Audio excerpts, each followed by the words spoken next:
Wow. Wow. Wow. How about that? A lot of things said right there, and truly appreciate everyone being here today. Great opportunity for me and my family to be here and enjoy you all. And so I want to start off with a few thank yous, and I want to start right away with my family.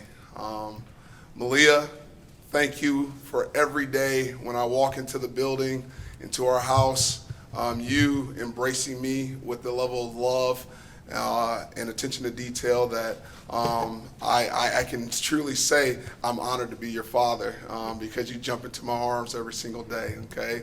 Alana, thank you for taking me through the interview process, okay? Alana had interview questions for me, and she strongly critiqued every one of my responses, and I just thank you for your heart and your dedication to all things that you do, okay? Jalen, thank you for expressing that you want to be like me, and that to me, it tells me that I'm doing my part as a father, and I tell our players all the time, I want my son to want to wear your number one day because that tells me that he wants to be like you as well. So thank you for letting me have that feeling. And then to my lovely wife, Hallie, oh my goodness, the words can't express the level of love that I have for you, the level of appreciation that I have for you.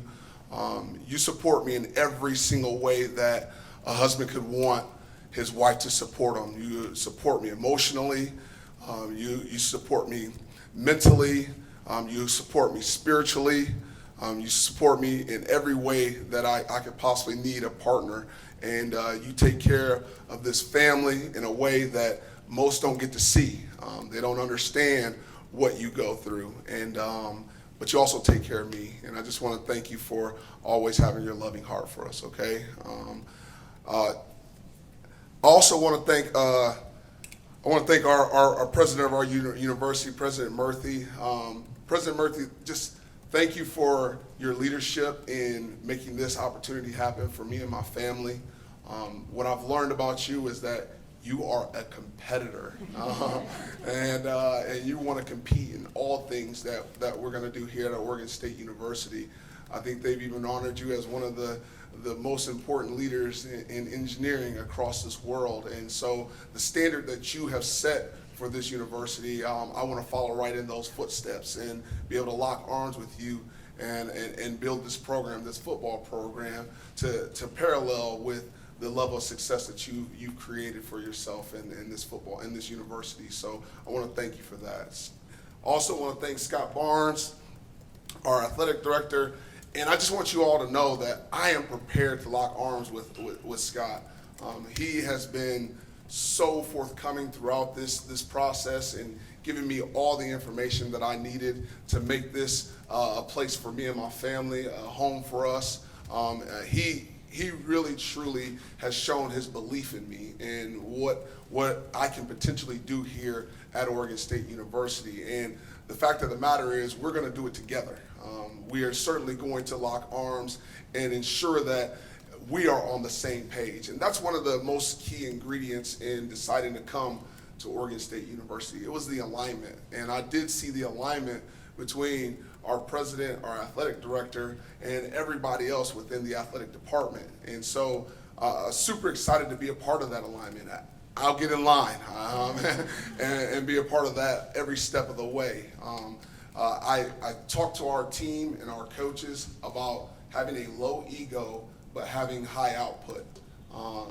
Everyone has an ego. Every one of us does. And we got to try to suppress it as much as we can and have high output, okay? And that's what I will do as your head football coach. I also wanted to thank Glenn Sugiyama and Mr. Guerrero for their search and giving me this opportunity. I know that there were a number of other individuals who wanted to be here, but I wanted to be here worse, okay? I called as soon as the opportunity came available and spoke with some folks about what this particular opportunity meant, and I think that them knowing that I had the level of interest in this opportunity aided in this process, and they did their research and called everybody, and I'm getting calls from everybody else saying, hey, I think you got a shot.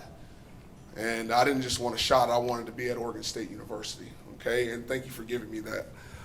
There's a couple other folks I really want to thank, and that's Mike, Riley, Joth, Marty, Nikki, John, and Brandon.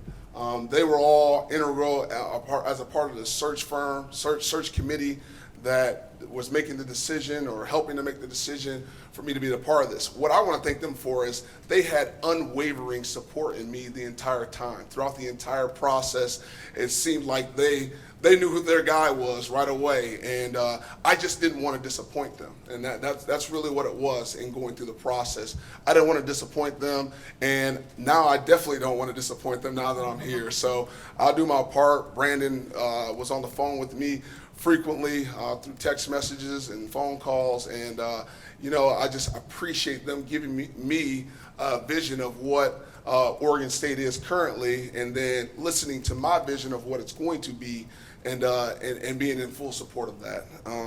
I know I got a lot of people to thank, but also Pat Reeser. I had a chance to speak with Pat last night. She's down in Mexico right now with her husband, and I'll tell you what, she's so full of life and was so excited and told me that she's a hugger. And so I look forward to the opportunity to get a hug from her. But what I loved about her is this. You know what? Everyone else across the country looks at Oregon State University as this blue-collar program, and I don't know that she really thinks of it that way. She thinks of it as a program of excellence, a program that has standards and can reach excellence in all aspects of the university, and I felt the same sentiment, okay? All right? We want to achieve excellence in everything that we do, okay? All right? Because I believe this, how you do anything is how you do everything. So if we're excellent in the engineering department, if we're excellent in the business department, okay, we need to be excellent on that football field, and we also need to be excellent on the soccer field. We need to be excellent in all things that we do, because, again, how you do anything is how you do everything, and we are all a part of creating the culture here at Oregon State University. I've had a chance now to meet with many of our players at this point, and there's an overwhelming theme in terms of what this program needs and desires, and that is a level of discipline, okay? For all the smiles and all the laughs and who I am, discipline is what has allowed me to be in this space with you right now. I had to discipline myself when growing up, things around me weren't going in a great direction to provide me with everything that I needed in order to see what my future could be. And so throughout that time, I just knew that I wanted something different. I wanted something special with my life. And that's what coming to Oregon State is. I wanted something different and something special, an opportunity to build. And that's what I think we have here. We have a chance to build, all right? And each one of us has to take our different blocks and set them next to each other. All right, I want all of our building blocks put next to each other, all right? And those building blocks need to talk to one another and communicate with one another and spend time with one another, okay? All right, I already talked to some of the head coaches here at Oregon State, and I've already told them, me and my wife are gonna set up an event to have all the head coaches here come on over to the house with their significant others and spend time with them, okay? Because I want all those building blocks put together, all right, so we can build a new foundation and continue rising, especially with this football program. When I think about the words that are coming from talking to these players, they talked about embrace, all right? It's a key component to any athletic team, but any team at all. You want to embrace one another, all right? When you talk about community, my wife and I and our family will be engaged in the community frequently.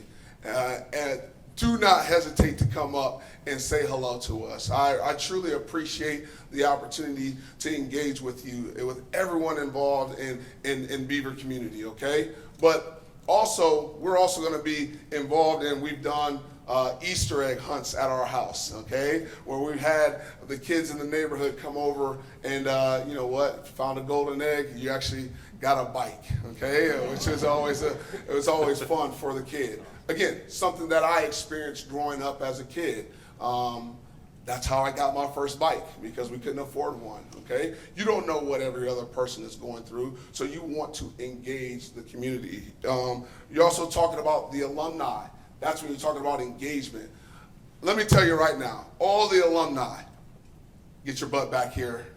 All right? I want you back here. I want you on the sidelines, okay? I want you engaging with our players. I want you sitting in meetings, okay? I want you sitting in my office talking to me about your experience here at Oregon State and how we can mirror that, all right, or how we can enhance that experience for our current student athletes. We want this to be the greatest experience in their lives as student athletes here at Oregon State. And guess what? I had a great experience when I went to college, so I want to impart that same thing on our student athletes. But also this, excitement. That is a word that came up. All right, our players are super excited about the new direction of the football team, okay? Not that they were disengaged before, but this is an opportunity for them to reset. Every one of them wants this opportunity to reset and create a new opportunity for them to create value for themselves. And I think that we can do that here. And that's what it is. They have to create value for themselves. In this new age of NIL, okay, sometimes people want things just to be given to them, okay? All right? We're not going to be that outfit, okay? We're going to be a group that earns what we're given, okay? We're going to be excited about earning what we're given, okay? Because in my experience, the best things that you have earned in life are because you earned them, not because someone gave it to you, okay? So our players will be engaged in that thinking. Additionally, all right, new beginnings, okay? I feel like this is obviously a new beginning for me. As a first-time head football coach, this is my opportunity to learn and engage in this process. But also I think it parallels with Oregon State University and athletics. New beginnings in the new Pac-12. How we can go about competing in that new Pac-12, okay? All right, how we can compete in this NIL age and the transfer portal age. We're going to be able to do this side by side, and I look forward to that experience. Last but not least, these are really my goals as a football program. We will win the Pac-12 championship and a bowl game with class, integrity, and academic excellence. That is what we will do here, okay? When you talk about class, it's the way that you're treating other people, okay? All right? You want to engage in others. When I think about that, I think about Miss Ida. Miss Ida is our lunch aide in our cafeteria, okay? All right, back at the place that I was at before. And she, amazing human being who always spoke your name when you walked into the building, all right? And she had told me that she had not been to an Alabama football game at that time before, and we as a family decided to give her tickets so that she could attend her first Alabama football game. That's the type of engagement that you want to have. You know, even Miss Tina, who cleaned our offices, you know what? Her husband is going through traumatic health issues right now, and certainly she would sit down in my office and we would engage with one another and talk about how she's having to lift him up into his wheelchair and things of that nature, all right, to aid in his recovery. And so I want to make sure that our players have great class in terms of how they're dealing with other people. Integrity, hey, it's what you're doing when nobody's looking, okay? All right, you want to have great integrity, okay? And that's a big piece of how you build a winning football team. They have to be doing the extra things when no one else is looking. Everybody in the country, just so you know, everyone lifts weights, okay? Everyone does, okay? I need to lift a few more weights, okay? But everyone has nutrition, okay? Everyone has a great athletic department or athletic training department. Everyone has those bare minimum things that you need to have a football team. Now, what are you doing when no one else is looking? That's what's the difference between what we have now and what we will have later. But then when you talk about academic excellence, most people don't know this about me. I did not go to college on a full ride athletic scholarship. I went to Eli Lilly provided a scholarship that was academic based, and so that's how I ended up going to school, okay? And then I also ended up going and getting my master's degree with a 4.0 GPA, okay? I was a graduate student of the year at my university, okay? Academics have always been important to me. It is something that I have cherished. It is the reason why I'm here. It is why I'm here. I did great in the classroom, and it gave me an opportunity to go ahead and get a degree that was meaningful and allowed me to be a part of spaces that you never knew you would get a chance to be a part of. I tell my players all the time, okay, that's one thing they can never take away from you, is your education, okay? But I'll tell you this, the culture here will be contagious, okay, all right? I am a person who inspires, all right, but also invites people to set their goals, all right? That is what leadership is all about. You have to not only inspire them, but invite them to set their goals, but also go after them and to try to achieve those goals. And that's what we will continue to do here at Oregon State University, okay? But the 4 pillars of this program will be develop academic success, okay? We'll also make sure we have success athletically. They're going to grow socially, okay? One thing I don't want to do is lock up our best players and not let them experience the college life, okay? I want them to experience it, because if you do that now, when you let them leave the campus, they will know how to conduct themselves. So I want them to know how to conduct themselves here on campus, but also growing spiritually. Those things are important to me for each one of the young men that we are engaging with. This allows them to experience life after football in a great way, okay? This is the last thing I really wanted to say, okay?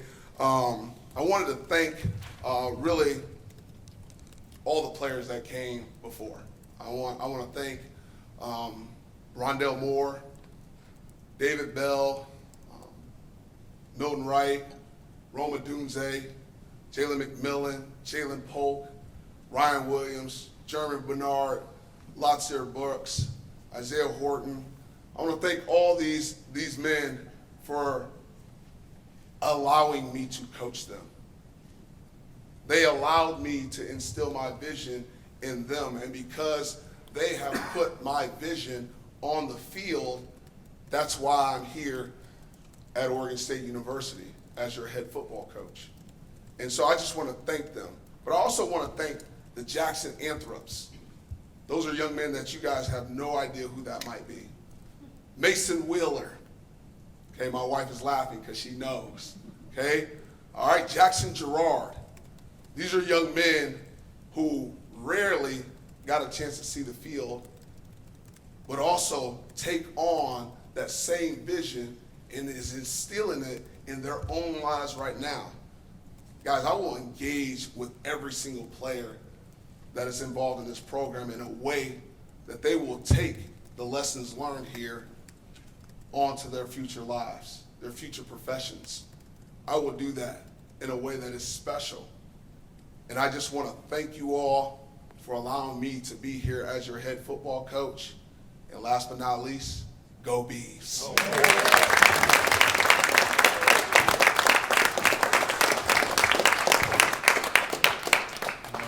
We're going to open up to questions. Please state your name, your affiliation, and who you're asking your question to with the mic.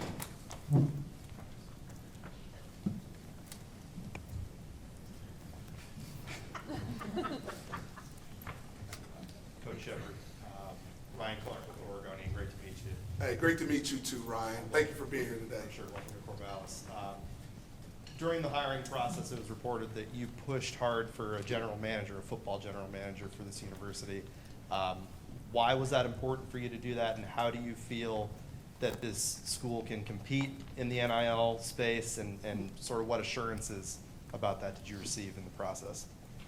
Well, I think that, nowadays that general manager role is very different at various places around the country. And so it was important to me because of how it's looked at around the country when you're working with student athletes as well as with their agents and so on and so forth. And so I wanted to make sure that I had that role instilled in our program and give us a chance to make sure that we are approaching people the right way so that we have a streamlined way of funneling information through that GM. I'll tell you what, I think that Oregon State we are set up perfectly to compete in this NIL world. We're set up right where we need to be. I think that when looking at this opportunity, I felt like we were going to be at the top of our conference in terms of how we were going to be able to compete within our league and even in some spaces across the West Coast and the rest of the country. So I just felt like that was a non-issue when approaching this opportunity. And last but not least, I don't know that anything's as short in life. Okay, all right. So I don't like to have any promises. That's never something that I really am intrigued with. I'm intrigued with just being in alignment with the people and what our vision is. And I think that when I looked at when I spoke with Scott and the rest of his staff, I felt like we were in alignment with what the vision is. And so we'll continue to work through all of that and make sure that it looks great for our vision. And you're obviously a coach with a lot of offensive experience. What do you want this Oregon State offense to look like? Well, I started my career in college on the defensive side of the ball, so I got some experience on the defensive side as well. But I'll start with this. The reason why we've been good on offense is because we know the issues that the defense creates, okay? And so I want our defensive staff to know and understand, hey, these are the issues that cause us problems and how we would attack these issues. And so we'll be great on defense because I do have a great acumen for what that should look like. But on offense, if you look at my track record, we've done a great job of throwing the football. I attribute a lot of that to Mike Leach, the great Mike Leach. Jeff Brom, who's one of the most innovative minds in all of college football, but certainly Kalen DeBoer, who is one of the great offensive coaches across the country. But don't forget that I worked for Willie Taggart, who's a disciple of Jim Harbaugh, and they run the rock, okay, all right? And so we need to have a football team that complements one another when it comes to the run game and the pass game. So that is going to be extremely important. There's going to be three key cogs, ball dominance, details, and explosive, okay? We want to dominate the football. That's one, taking care of the football, but being aggressive in how we attack the football. You probably heard quotes or heard messages about me saying takers for our receivers, okay? All right, well, I want that to be our motto across our entire offense. But then the details, not getting 15-yard penalties, making sure that we're assignment sound, but then also being explosive. Explosive is really about analytics. When you have explosive plays in a game, it gives you a better chance to score points in the game. Based on the analytics, it's approximately 1.3 points per drive if you don't have an explosive play in that drive. If you have 10 drives, that only will equal to 13 points. But if you have one explosive play, those drives end up yielding about 4.2 points. So if you can have one explosive play each drive, now that should yield 42 points. So we'll be basing a lot of analytics on offense to make sure that we're doing the right thing for our football team. Coach Nakrupke from Fox 12 in Portland. Having been with the Cougs, been with the Huskies, you've seen what this program can be, what it has been, and can be again. What intrigued you most, though, about just being able to make this be your team and get back to the top, and what intrigues you about the new look pack, whatever it's going to be with the 6 teams coming in next fall? Well, what always intrigued me about this place, it was scary. I remember coming in here in 2016 with WSU, and I mean, we were getting our tails kicked, and the fans were rocking, and I'd never been here before, so I said, that's a great environment. I didn't know that this existed, and then all of a sudden we're on a path to a national championship, and we got to go to Oregon State, and we knew back at the beginning of the season that was going to be a problem. We knew right away. We circled that one. Guys, we're going to have to build our schedule so that we're tough and still physically capable of withstanding the toughness that was going to be on display here at Oregon State when we came into Research Stadium. And I'll tell you what, that always has intrigued me because I try to pride myself in being a tough coach. You know, you coach receivers, and they're the pretty boys. They're the ones that want the ball all the time, and a lot of times they're considered to be the selfish ones as well. And I have never allowed that to be the case for the group that I've coached. I've always said the offensive line creates the toughness. The receivers display the toughness, okay? And so when you see receivers out there blocking their tails off, then now you know you got a tough football team. And the toughness of this entire state, the toughness of this entire community here at Oregon State, but also the resilience as we've gone through these iterations of conference changes and this new Pac-12, I felt like Oregon State just came out on top. I felt like it was in a perfect place to continue forward in this new Pac-12. Also, not just take over, okay, this conference. And so I was excited about this opportunity because I knew we'd be at the forefront of it all. JaMarcus, Bill Oram with the Oregonian, back here. Bill, how you doing today? Good. I'm not going to stand up. That's okay. It's your day. But just as a matter of housekeeping, what is your plan over the next few weeks in terms of where you're going to be, even months, I guess? Are you planning on remaining with Alabama for the duration of their run? What is that going to look like? And then, if you'll allow me a second question as well. Over the last couple of years, it's obviously been a difficult time for Oregon State in terms of like having to adjust to this new reality. What questions did you have for Scott and maybe the committee coming into this that you needed to hear to be convinced that the opportunity was as good as you, sounds like, hoped it would be from the beginning? Thank you. Thank you for your question. Starting off with scheduling, I'm going to get my family back to Alabama so they can continue on with school and whatnot. And so I will be back there helping the team prepare for Saturday. And then after that, to be quite honest about it, there's got to be conversations with leadership to make all those decisions. And we'll have those conversations here in short order to make sure that we're doing the right thing for everyone involved. I'm about doing the right thing for people, and so we'll figure out what that looks like so that everybody feels comfortable. As far as the questions that I had, certainly most people get hung up on the NIL piece of it. That's usually a lot of the first questions that people have. But I just wanted to know that I was going to have a partner in this whole process. I just wanted to know that Scott was ready to go to war with me. You don't know what you don't know. So everybody was trying their hardest to knock me out of this process because I'd never been a head football coach before. And they're trying with a lot of ferocity to say, hey, this may not be the case. However, I'd never been a father before until, I became a father, okay, all right? And then all of a sudden, people say, hey, you're a good father, okay? But I thought to myself, how did I do that? How did I feel like I became a good father? How did I feel like I became a good husband? And I say this to our players all the time. Y'all, Y-A-W, Y-A-W.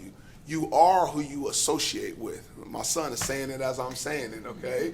You are who you associate with. So if you surround yourself with a bunch of knuckleheads, people are going to consider you to be a knucklehead, okay? All right? If you surround yourself with a bunch of people that like to fight, then you better start carrying around some boxing gloves because you're probably going to start fighting, okay? I surrounded myself with great fathers, okay? All right? And that helped me become a great father. But I also surrounded myself with great men who had vision.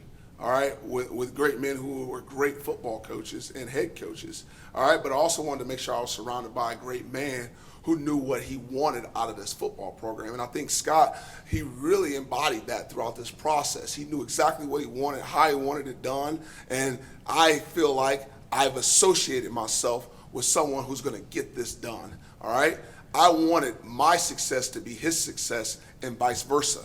And so any issues, my issues are his issues. And that is what I know I have in our athletic director here at Oregon State, someone who is in alignment with me. Brenna Green, Coin 6, CBS Station, Portland. You spoke to the players yesterday. What was the message that you hoped the players received from you yesterday? And what does roster construction look like for you over the next few weeks? I hope they receive that it's about to be hard. It's going to be very, very hard.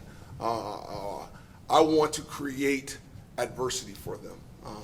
I think that the best things in your life that you've achieved have come from those adverse moments and learning how to deal with adversity.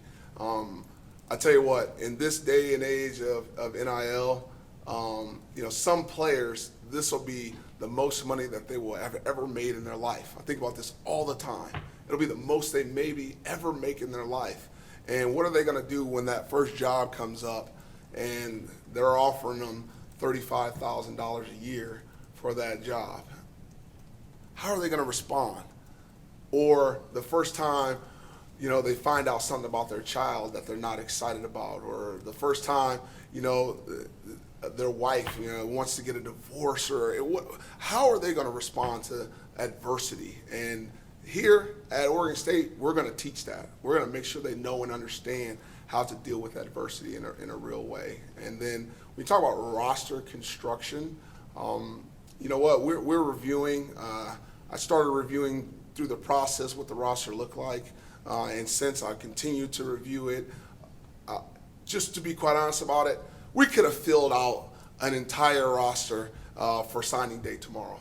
We could have done it and filled out an entire roster, put 25, 30 kids and signed 25, 30 kids. But I do believe that a nucleus of our football team needs to come from local areas, from Oregon and within a 5-hour radius of this institution. Why? Because I think that those young men are the ones that create part of the culture. They're taking people back home for Thanksgiving.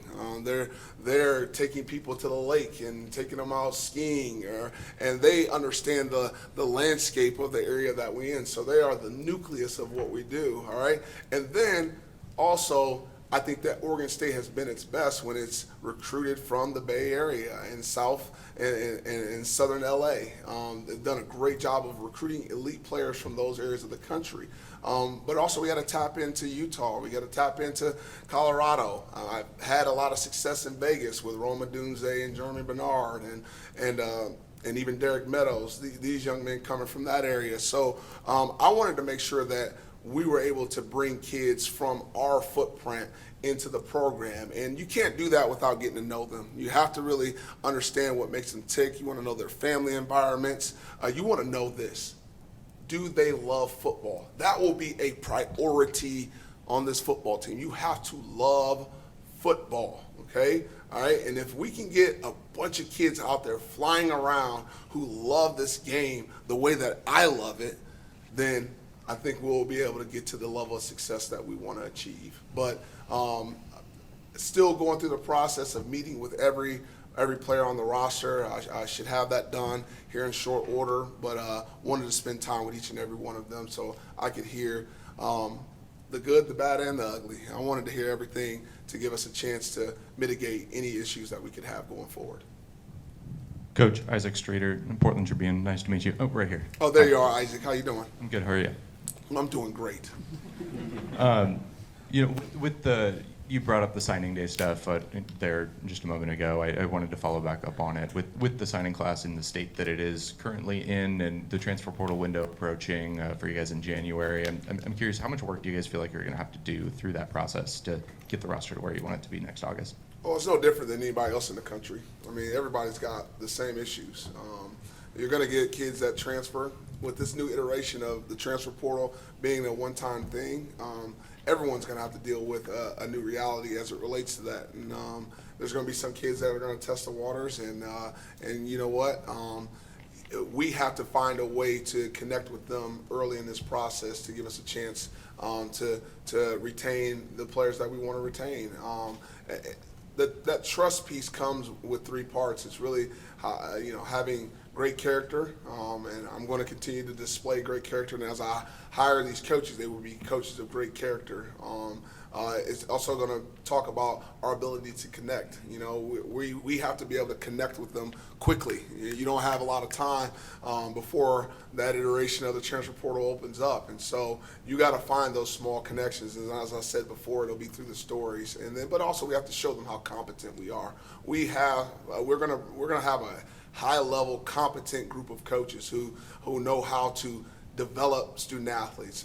Some will want us to hire a whole team of recruiters. I don't think that's the best way to build out a staff. I think we need to have both good recruiters, but also men who develop, and they can see the diamonds in the rough that give us a chance to help them become the players that help us win championships. And so we'll build out a staff that way that'll ensure that as we go through this process, we're getting the right kids in here.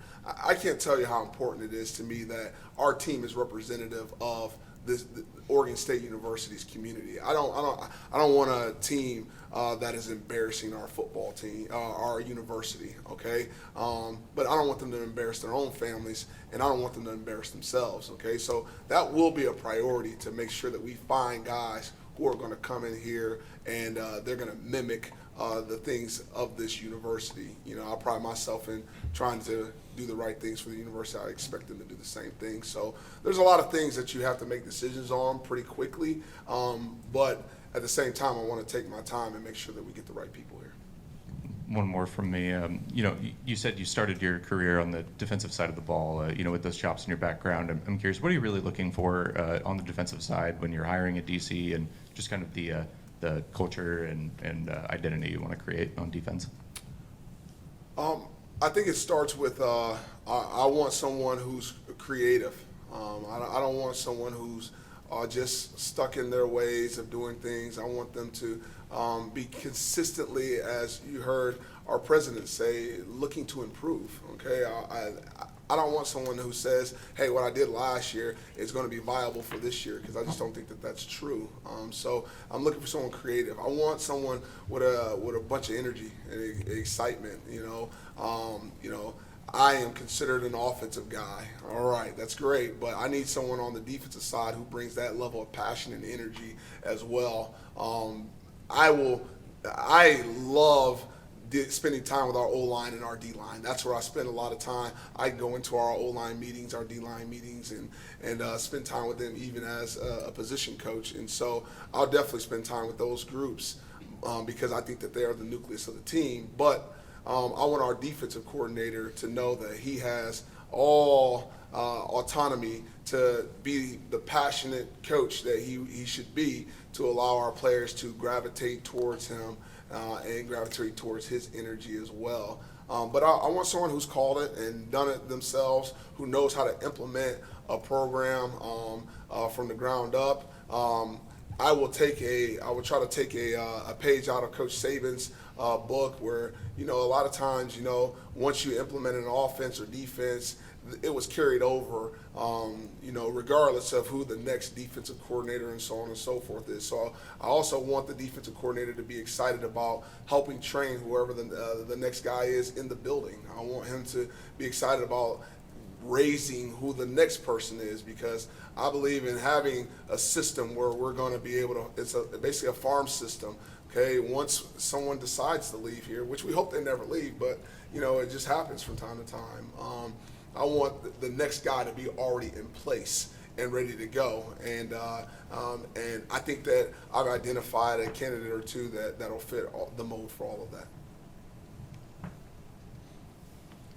Hey, Coach. Yes. Ron Callan. Beaver Ron, how Sports- you doing today? Beaver Sports Network, and I got a two-part question for you. First of all, you've been under scrutiny in a fishbowl for weeks, wondering if you're going to get offered the position, the committees.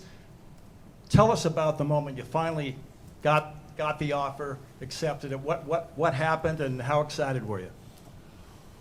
Well, it was Thanksgiving Day, and I had the entire receiving corps over at my house for Thanksgiving, as well as some of their girlfriends, and so it was very surreal, at the moment, at that time. I couldn't believe it. I thought it was going to happen the day before, but it didn't. Glenn had me on the hook there the day before, and when it happened, I was so filled with just pride, joy, excitement, and then my wheels started turning right away. All right, what do I need to do next? Like, this is the next thing in the process, and what did I need to do next? I needed to sit down and eat a meal with my players. Okay, my players will and always be the priority. This will never be a program that's about me. It will be about our players. So much so that I want them to share their stories throughout the community. That's what binds us all, is our stories. And so I sat down with them and had a meal with them, and then had to call my head coach and let him know that was happening and that was going to move forward. And he said, "I knew you were. I knew you'd do it, Shep. I knew it would happen to you." So I just appreciate Coach DeBoer and how he handled the whole situation. He actually announced that I was going to be the head coach here in one of our team meetings to the entire team, and to see them embrace me and just were so excited for me in that moment. That normally doesn't happen. And so I'll take a lot of pages out of his book, because he's been an outstanding mentor for me, and is someone that our relationship I've cherished since I first met him in 2013. And so I'll continue to lean on him as I go into this new stage. And again, I'm happy to be here. And real quick, Brandon Cooks on the committee. Those of us who've been around a while know Brandon so well. First of all, I guess two things.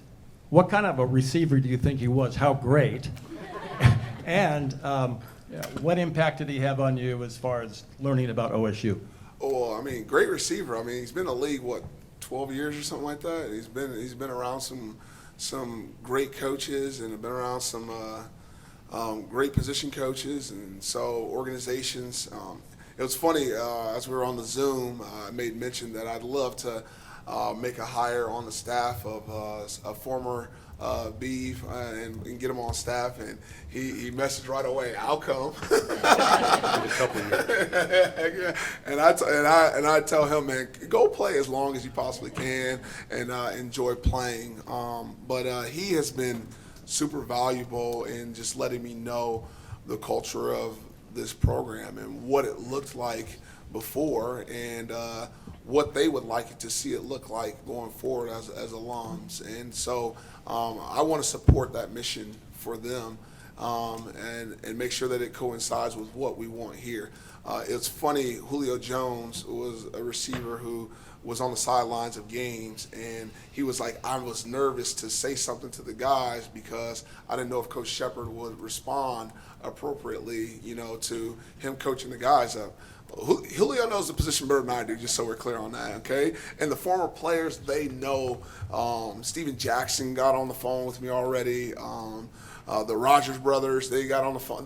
These guys, they know this sport as well as I do. So I truly look forward to them that first game here. And I'm asking you, come back, guys. Come support it. Be around the guys. If you want to come back and do a summer workout with them, go ahead and do it, okay? All right? I want you to be around our players and let them know how it's done at the highest level, because that's where we want to go. We want to go to the highest level here, and I know that we can do it. Coach Shephard, Angie Machado, 24/7 Beaver Blitz. Good to meet you. Welcome. Great to meet you as well. A lot of the questions I was going to ask have been asked, but You've talked a lot, you've worked with some amazing coaches throughout your career, mentors, but who else or what else inspires you? Wow, that is a outstanding question. I'll say this. When I talk about my why do I do what I do, it's really this. I think that each and every one of us approaches each day with a little bit of brokenness inside of us. Everyone has a little bit of brokenness inside of them, regardless of how you grew up, regardless of what your home environment was. Everybody has a little bit of brokenness, and I want everyone to know that you can still achieve the level of success that you want, regardless of the brokenness that you have inside. These young men walk around here and they have issues that you would never know. I've been in this office now for just over 24 hours, and I already had a young man break down crying in my office already. All of them are walking around with a little bit of brokenness, and I just want to help reinforce to them that, no, you can have the type of success that you want to have regardless of that. And so that inspires me every day. I want to, it's funny, my wife kind of looks at me funny some days. I get up in the morning, I look in the mirror, and I say to myself, hey, there's someone that needs you today, big dog. They need you, and they need you now. They don't need you a week from now. They don't need you a month from now. They need you today, okay? I don't care what's going on in your life right now. Go help them. And that is what my life is all about. It's about helping people. This life is not about, the accolades. Some people get into coaching because they want to draw up X's and O's. Believe me, I have an offensive acumen that will rival anybody, okay? They get up because maybe their mom or their dad or their coach gave them an opportunity to be a coach. I've had to grind through this thing to become the head football coach at Oregon State, and I'm not going to stop grinding, okay? All right? I'm not going to stop grinding, okay? I'm going to outwork people. That's what I'm going to do. I'm going to outwork the other people around here, okay? All right? Because I still believe in the value of hard work. I'm going to outwork them every single day. I'm going to put the time in, okay? Glenn called me and asked me, Shephard, are you going to work hard? And it almost made me mad, okay? Are you going to work hard? I wanted to fight him through the phone, okay? All right? You got a fighter on your hands, okay? All right? I fought for everything that I have, okay? And I'll continue to fight for the young men that are in this program. I'll continue to fight for Oregon State University. Okay, one last question. Hey, Coach. Brendan Slaughter, BeaversEdge.com, back here on 3. Just a couple questions for you regarding to recruiting. I'm curious, obviously, just in a general sense, your thoughts on the guys you will expect to sign tomorrow, and then ultimately, what's your transfer portal philosophy? Great question. The guys that are supposed to sign tomorrow, looking forward to having them. These guys have been through a lot in making a decision to come to Oregon State University, and I'm just glad that they believe in my vision and what we plan to do here. And so them only getting to know me for a day or two and making that decision to come here still, it speaks volumes not to me, it speaks volumes to Oregon State. And so I just want to say congratulations to those young men and looking forward to working with you. Unfortunately, I just forgot your second question. Portal. Okay, and the portal. My philosophy there is we're going to try our best to find as many young men who actually have playing experience. We're going to do our best to attract those people. Now, there's also a lot of young men that the coaches that will be here have previous relationships with. They recruited them through high school, and maybe they went other places or on their current rosters or whatever it may be, and they're looking for a new home. So prior relationships will be a priority as well, just because we don't have a lot of time, you guys. I mean, it opens up on early January, and then we start school 3 or 4 days after it opens up. And so I want to make sure that those prior relationships we're leaning on. But I've recruited across the entire country. I signed a kid out of New Jersey, New York. I got relationships. One of the top high school coaches in the DMV got a hold of me and said, "Shep, I want to send you some guys." Florida, my wife's from Florida, so I've recruited the state of Florida all up and down. Detroit, Michigan. I sat and played cards with head coaches all throughout Detroit, Indiana, Nashville, Tennessee. Those coaches they've sent me numerous kids. Hey, this kid is in the portal. This kid wants to sign with you. Texas, LA, the Bay Area. I've talked with coaches already down in LA in the Bay Area, Las Vegas, Seattle. My relationships extend across the entire country. And so, so many people have said this, "Shep, congratulations, you deserve it." And I don't think you deserve anything in life. You work for the things that you get in life. And the idea of me feeling entitled at any time, that'll never come across as how I feel. But go ahead, send me your players. I'll take them, okay? We want them, okay? Send me your guys, okay? Based on our relationship, and I'm okay with that, okay? I trust that the country is going to wrap their arms around Oregon State to make this thing great. The whole country, all these coaches, they're going to wrap their arms around Oregon State and make this thing really a tremendous experience for everybody. All right, thank you.